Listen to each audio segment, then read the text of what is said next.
তো ভিয়ার্স কুরবানির শেষ হাট এজন্য গরু দেখার জন্যই কিন্তু আমি গিয়েছিলাম গরুর হাটে আবাদপুকুর। জি, যে অনেক গরু দেখলাম তো এই স্ক্রিনে দেখতে পাচ্ছেন এই গরুটা কিন্তু আমার খুব পছন্দ। জি, আমি মালিকের সঙ্গে কথোপকথন করতেছিলাম, তো উনি বললো, আমি প্রশ্ন করলাম যে ভাই গরুটি আপনার বাড়ির? বলছে জি ভাই আমার বাড়ির।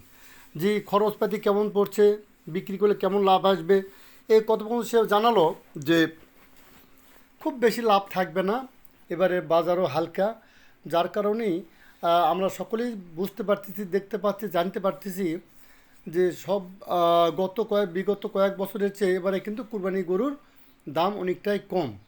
হ্যাঁ, বিশেষ করে বড় গরু নিয়ে কিন্তু ভোগান্তির শেষ নেই। যাই হোক, সকলকে যার যেটা রিজিকে আল্লাপাক রাখছে সেটা তো তার তকদিরে আসবেই। হ্যাঁ, এটা আমাদের মেনে নিতে হবে। হ্যাঁ, এরপরও একটা কথা থেকে যায় যে যে আশায় হয়তো গরু আমরা পালন করেছি খামারিরা, সে আশা কিন্তু এবার পূরণ হচ্ছে না। এটাই কিন্তু এতদিন ধরে আমরা শুনে আসছি আর জেনে আসতেছি। হ্যাঁ হ্যাঁ বন্ধুরা, তাই বলে কিন্তু খামারি ভাইদেরকে আমি বলবো আপনাদের ব্যবসা বন্ধ করার দরকার নাই। আজ না হলে কাল, কাল না হলে পরশু আল্লাহ তালা কিন্তু আমাদেরকে পোষায় দিবেন। এই জন্য সকলকে ধন্যবাদ পাশে থাকার জন্য। সালাম আলাইকুম।